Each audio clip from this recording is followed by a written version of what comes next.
have your attention, please? It's time for the final countdown. The show starts in 10, 9, 8, 7, 6, 5, 4, 3, 2, 1, go!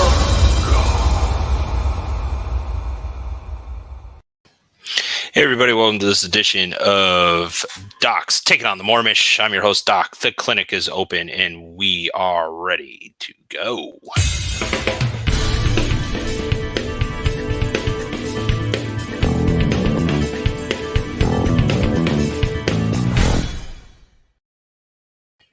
And hello and welcome everybody. I am your host, Doc, and we are here at the clinic. Now tonight we have a great video, not a really long one, but you know, Mr. Killoran is the gift that keeps on giving. This is my soft sit side of our channel. And the reason why I've focused on this particular individual is because when I heard of him, it was I think Vaughn did the video on him, and it just caught my attention, and I was like, wow, you know, he's really out there. And I just started doing a little bit of research on Zanesville and particular issues, and so it just caught my attention. He is the gift that keeps on giving. He is a regular. Just today alone, because he's been I guess so behind, he has posted like 4 or 5 new videos, all on the same stuff, all stuff that again he has brought up, that's all over his channel. Really odd, but we have a video here that we're going to talk about, and it's called fraud with a slice of breach of contract. Now, what he thinks is a contract is those neat little soft sit documents. You know, the moops write them up to their writ of this and their affidavit of facts and or affidavit of truth and just all of that. And I do have copies of that because of the fact that I did do a full records request from the legal director in Zanesville. I got the whole entire case file. It was a very large case file, mind you, and I do have those documents. We will be doing another video on him, I think tomorrow or on Saturday, and I'm going to be showing you guys these so-called contracts he's talking about. And you know, what's really funny is if you look at his court cases, he filed bankruptcy to quote unquote save his house because of what was going on, you know, to him, he states. But what it comes down to is he just wasn't paying his house note. So, you know, filing bankruptcy is a way to keep your house and keep creditors at bay and things of that nature. And you're gonna hear the soft sit playbook just roll out his tongue, roll out of his mouth. You're gonna hear contracts. You're gonna hear him. You know, public servants probably gonna come up, I think, like 10 times. And this is about a 12-minute video. It's not very long, but it's hilarious to listen to because he honestly believes this. He truly, honestly, 100% believes what he's saying. And now he was called a sovereign citizen, and he objected to it. And he said, well, no, that's not what I am. I've never called myself that. But he plays the playbook. He literally has a soft sit playbook. And in his newer videos, it really sounds like he's been listening to Anna von Wright, which is even worse because she's the ringleader of this group of idiots. And I don't call him an idiot. I call his actions idiotic. You know, that's how he does things. Well, I'm not calling you this. I'm calling your actions this. But he is a very, very narcissistic individual. I was able to, and I do have that case as well. It was in the public records when he tried to sue Social Security because they wouldn't give him 100% disability. So, I mean, he talks about he's already well off. Well, if you're well off, then why are you trying to sue Social Security for 100% disability? It doesn't make any sense. So let's go ahead. Let's get right to this video. I'm going to go share this. We have the screen already up, and we're gonna make this full screen for you guys. And like I said, it's not a very long video, about 8 minutes, but I want you to listen to this because it's crazy. Hey, how's everybody doing? So, wanted to add a few things. And the one thing I want to tell you guys, his videos are always dark like this. Now, his newer ones, it looks like he's recording a computer screen because I don't think he's figured out how to use StreamYard yet or how to stream any of his content.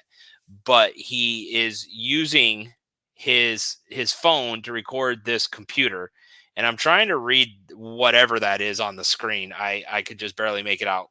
But yeah, that's what he's doing in his later videos. So here we go. The video that I did yesterday, the recording that I did yesterday. So after listening to my last recording and maybe having a better idea of what it is that I'm dealing with,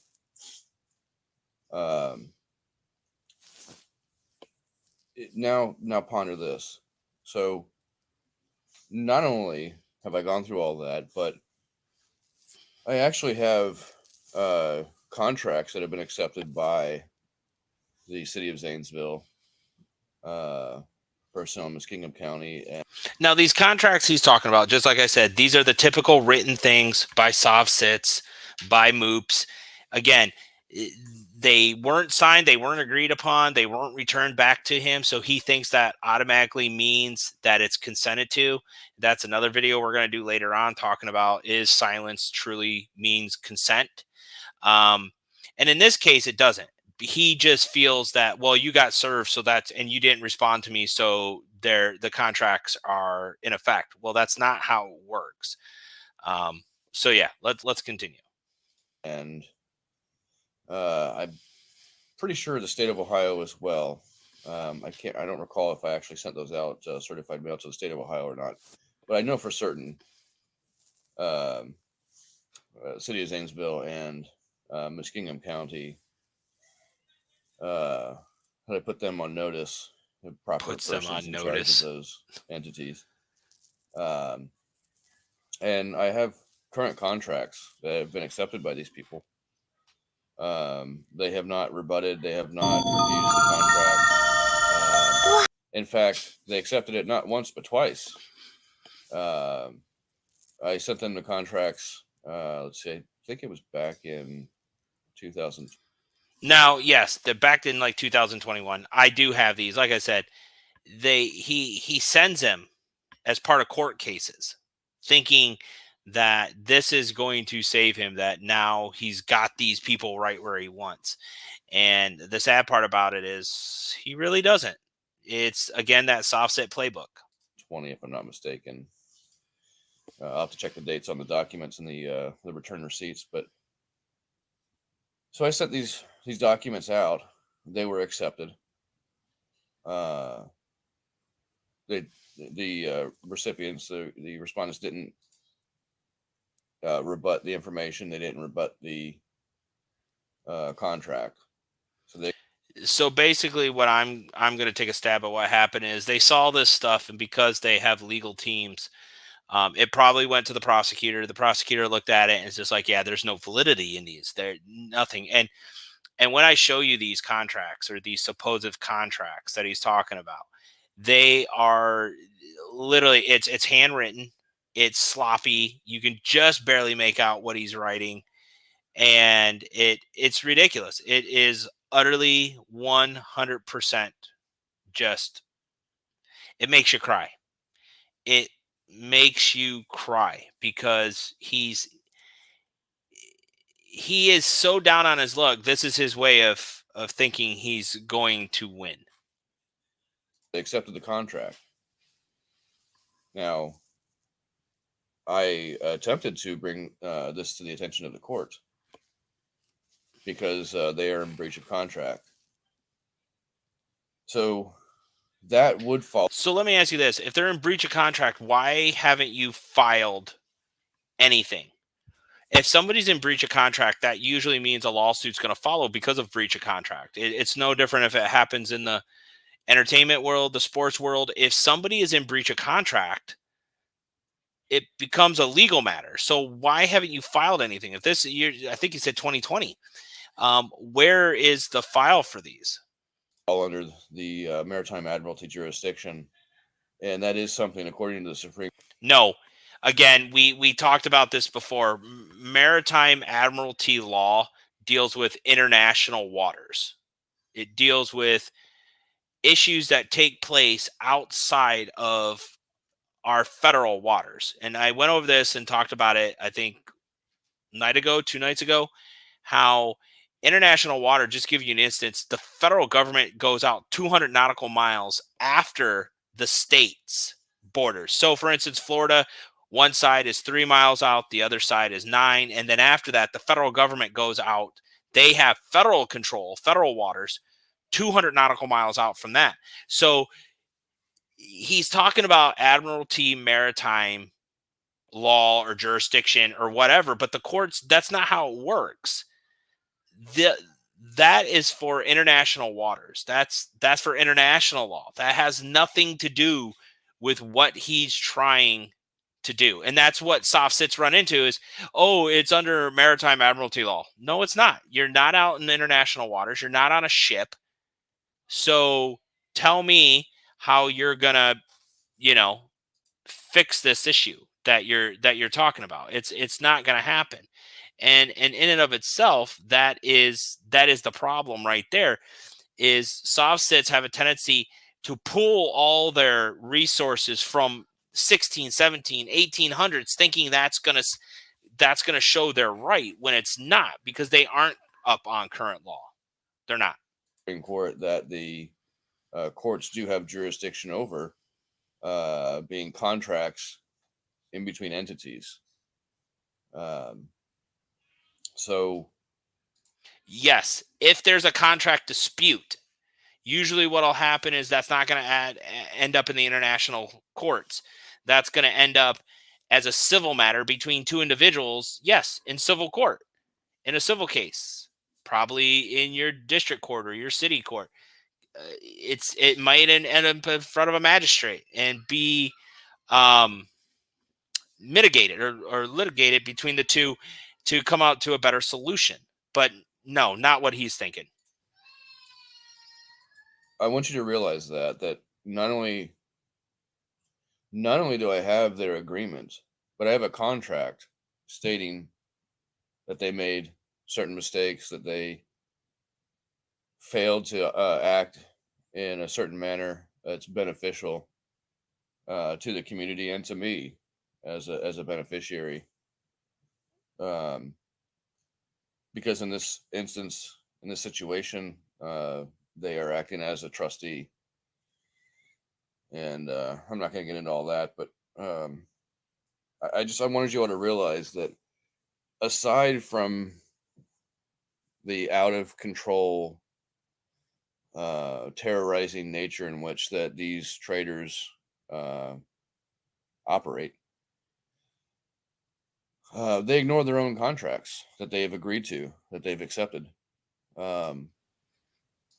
This is what I've been referring to. No, the contracts have not been accepted. They haven't been agreed to. So there, you have no power. And that's, again, this what makes me laugh is he continuously thinks this. And like I said, this is the soft sit playbook. This is write down play number 10 right here. This whole, well, I sent you these pieces of paper and it came to you registered receipt. Okay, doesn't mean that I signed and agreed to your contract, and my silence doesn't mean anything. What they like to try to do is say, oh, you have 3 days to respond, knowing full well that even if you send it through first class mail, return registered receipt, it's probably going to take 4 days to get to where it's going. So there's no way that he is going to, that anybody's going to fill this stuff. It's nonsense. It's paper terrorism. As far as sending out additional contracts to individuals, to these individual persons, so that they can be held accountable individually. Because as it stands right now, I have contracts with the heads of the organizations known as the City of Zanesville, and so forth. So it's all in the documentation. This is what I submitted and filed in the courts when I filed my suit against the government of the City of Zanesville.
um, for their malfeasance in office and so forth, everything that's been outlined in the documents that they've accepted, that they've acknowledged, that they've accepted responsibility for in the document by not refuting it, by not controverting the information, by not even attempting uh, to rebut the information in the contracts.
So they have accepted it, but then after the fact have gone back on that contract and came at me in this last instance in 2021, where they threw the felony at me and they manipulated the courts and all this stuff. Even though they don't have jurisdiction, I try to make it very clear that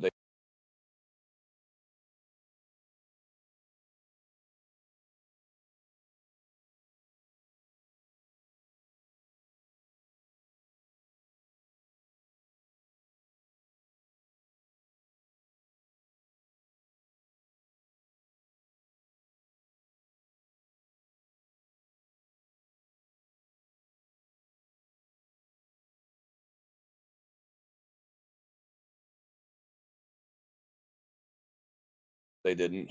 I submitted the documents. I attempted to explain it to the idiots in the court, but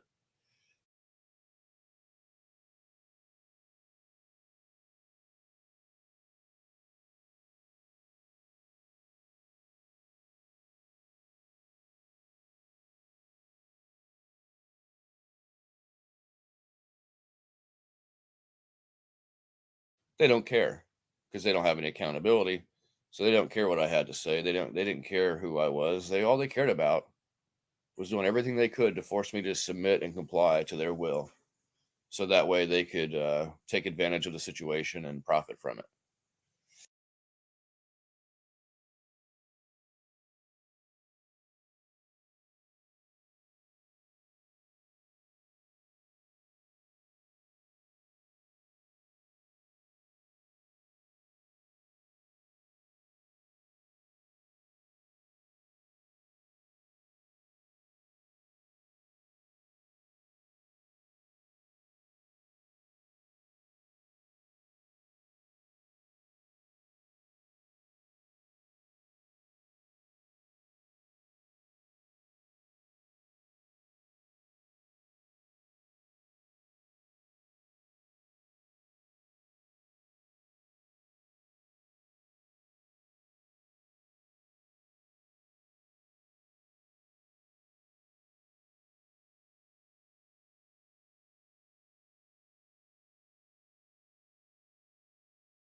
That's called extortion.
It's breach of contract, breach of trust.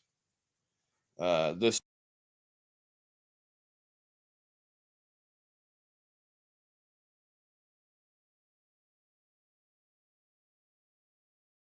is what these so-called public servants are doing right here in your backyard. If you are in Zanesville or around Zanesville in the area, Muskingum County, that's what these public servants are doing. And if you don't think so, if you think I'm making this up, if you think I don't know what I'm talking about, then prove me wrong.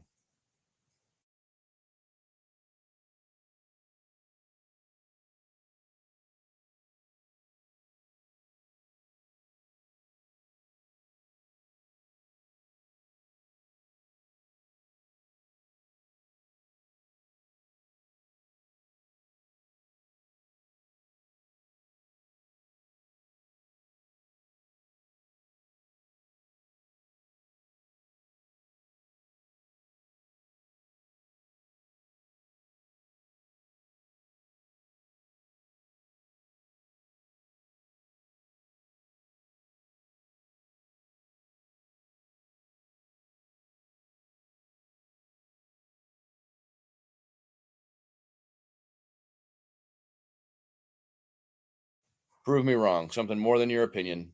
Bring some hard evidence. Uh,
uh, don't bring somebody else's opinion.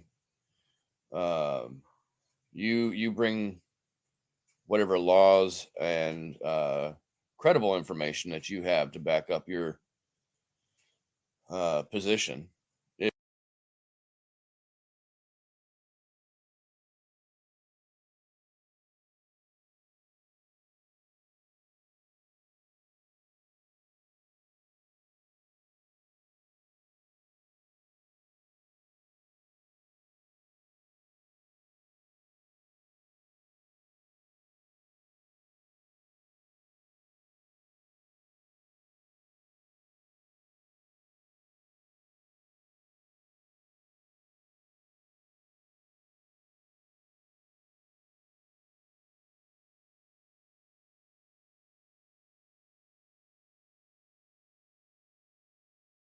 If you feel like it. If not, then don't bother, because I don't have time to waste to deal with idiots anymore. And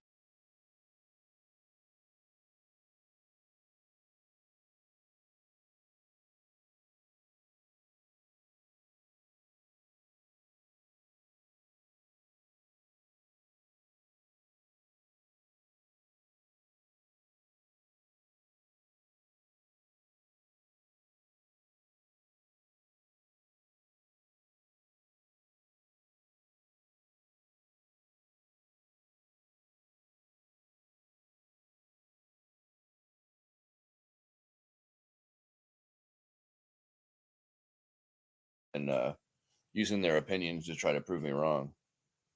Uh,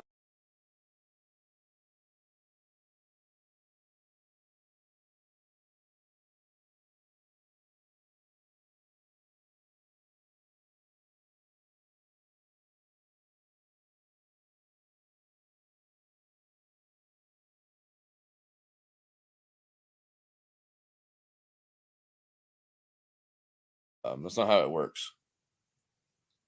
If I say something you don't agree with, it's fine. You don't have to agree with everything I say. But if what I say is true and you don't agree with it, you can't say that what I'm saying isn't true just because you don't agree with it. That's not how it works. The truth is the truth, whether you agree with it or not, whether you like it or not. So, the truth of the matter is that these people are in gross negligence, extreme and egregious malfeasance in office.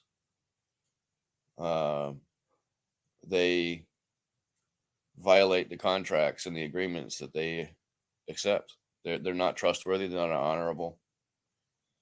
They're not creditworthy, in my opinion. These people are shysters.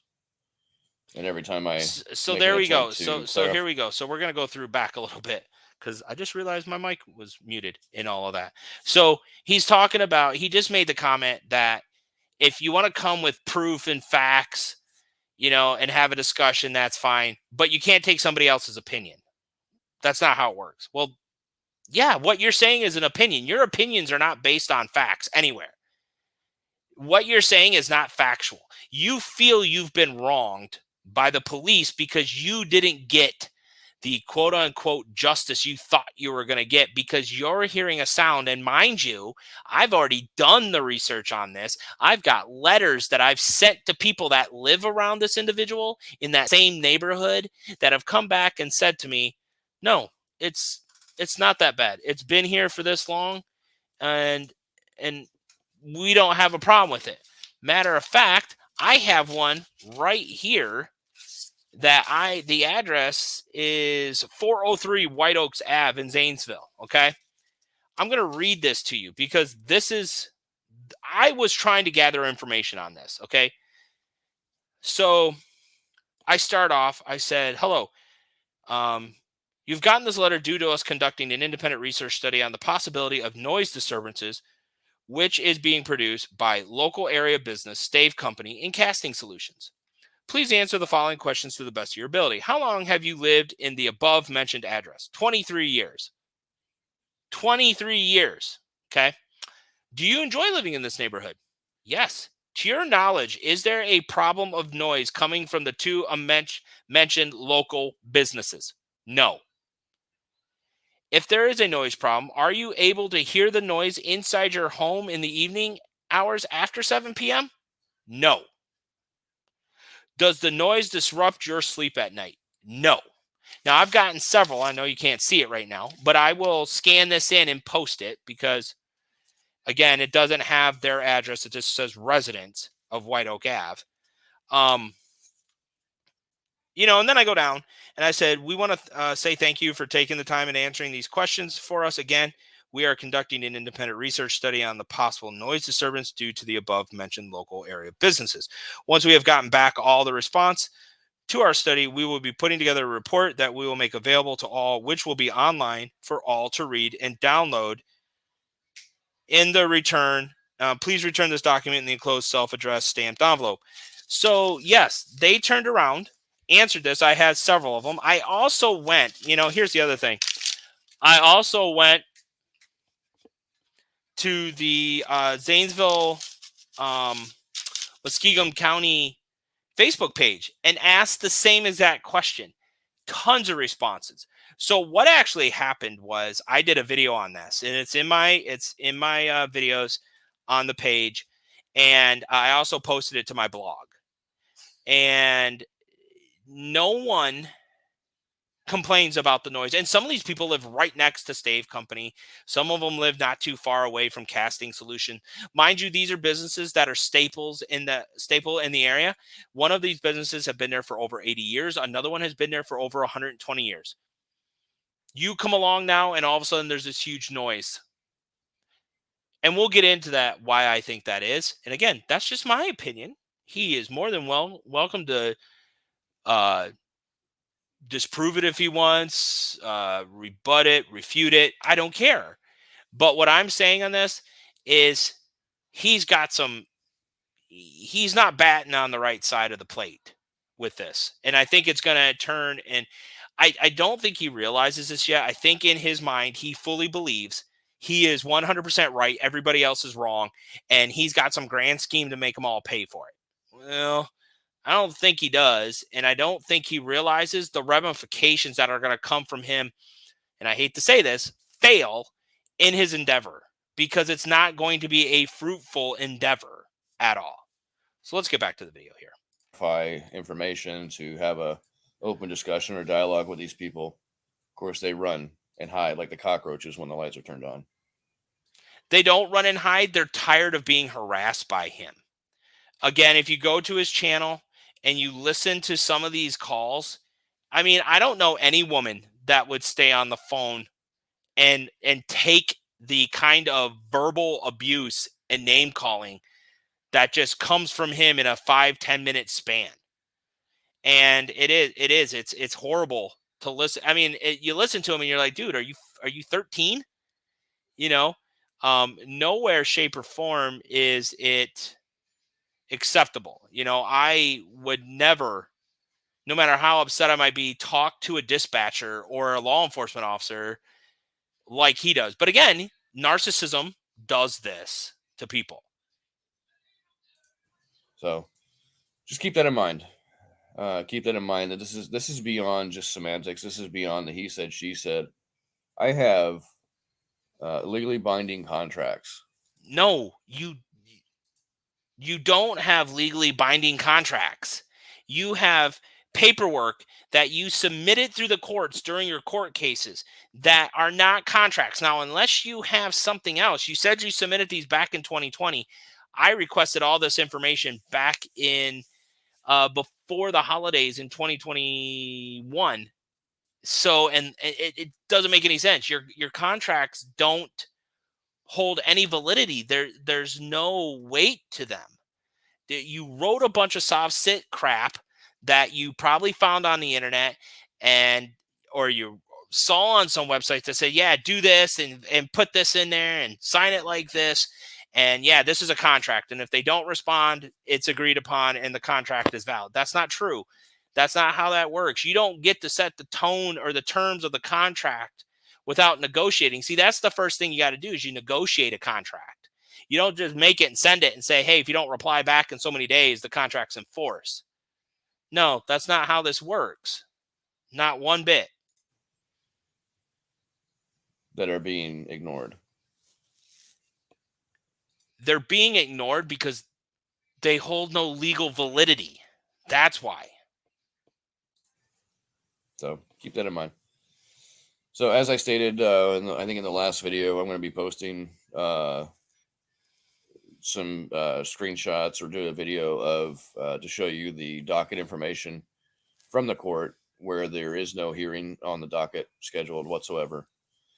So you can see that for yourselves. So he goes over all his different cases that have been in court. He's been in court a couple different times. I think there's like 4 or 5 cases. So nothing is proven out of that docket. What I want to see is the actual forms. And I have that as well. So I can actually pull those documents forward and we can look at everything that was pertaining to that case or cases. But yeah, I've seen these videos. These were some of the newer ones that he just put up like today or yesterday. And so when you see these for the first time, you're just like, what? He's trying to explain them and it doesn't seem like he's even looked at them recently or looked at it, because in one part he's like, oh, wait, that got changed. I'll try to pull up the original one. You won't pull up the original one because they changed it and resubmitted it. So. And then there was one other thing that I was going to put up, but I'll remember what that is and put it up in that same video. So anyways, you all stay positive out there, keep your heads up, and again, know the truth and let the truth set you free, because you're either a slave or you're free. You can't be. So that's pretty much it with him. He really feels that he's right in all of this. And in other videos, you hear the narcissism just pour out of him, that he's always right. And so we're going to turn around and we're going to follow this. Like I said, I'm very interested to see where he decides to file these breach of contracts that he's talking about. Where he's going with this next, because again, supposedly these contracts have been null. They've been, I guess, not followed since 2020. He was saying, or 2020 in that court case, and so it's really odd, is what it is. And he may have very well sent them. I try to gather every bit of information that's on this. Like I said, I've reached out to jails, both the jails, to debunk claims of his. There was one claim where he said that they slammed the door so hard, and I did a video on it too. Or maybe I haven't yet. I don't know. They said that when they put him in there, they slammed the door so hard that the door didn't shut. It didn't latch. And that he gave like the names of the supposed workers at the jail. So I reached out. I reached out to the county jail and I reached out to the city jail. And I said, when did you have Mr. Killoran in your cells? Because I found a video where he's talking about how the door and the cell didn't latch and it was left open. And this other kid was talking about getting out and causing harm to the guards, and how he became the divide between this kid getting out of the cell and the cops because he closed the door. And I started thinking about this. If you look at jails, they all have sensors to make sure those doors shut. Even if you slam them, they still latch. They latch pretty damn quick. And so I did my own investigating. I'm like, well, let's find out. He did another video where he talked about how for 3 days they were standing in raw sewage and they couldn't get bleach to clean or anything. Well, I reached out to the county jail. I reached out right to the sheriff and I asked about it. And the sheriff sent me to the captain, who's the administrator of the county jail. And he's like, no, that never happened, ever. That's a lie. So, and then there's another video where he talks about how he went several days without food. I don't believe that either, because that's not how that works. Even if you're in the hole, you still get to eat. So again, that's that. We're gonna keep following it. We're gonna stay on it. I'm very interested to see where this goes, and this is part of the Zanesville Files playlist. I do thank everybody for tuning in and watching. We did 2 videos tonight, 2 live videos, so I appreciate Pedro. He was on my first video for a little bit and then showing up here. I'm trying to catch up on my videos so that way we can get them out. I'm looking right now at doing a podcast once or twice a week, and probably get those up as well. So, hey, you can take my lovely soothing voice with you wherever you go. And so again, I appreciate everybody for stopping in, watching my live video here. It's been great. Again, thanks a lot, everybody, for tuning in here. That's the end of the show, folks. Appreciate it. The clinic's closed. Doc's on his way home. You've had your medicine. Time for bed. See you later.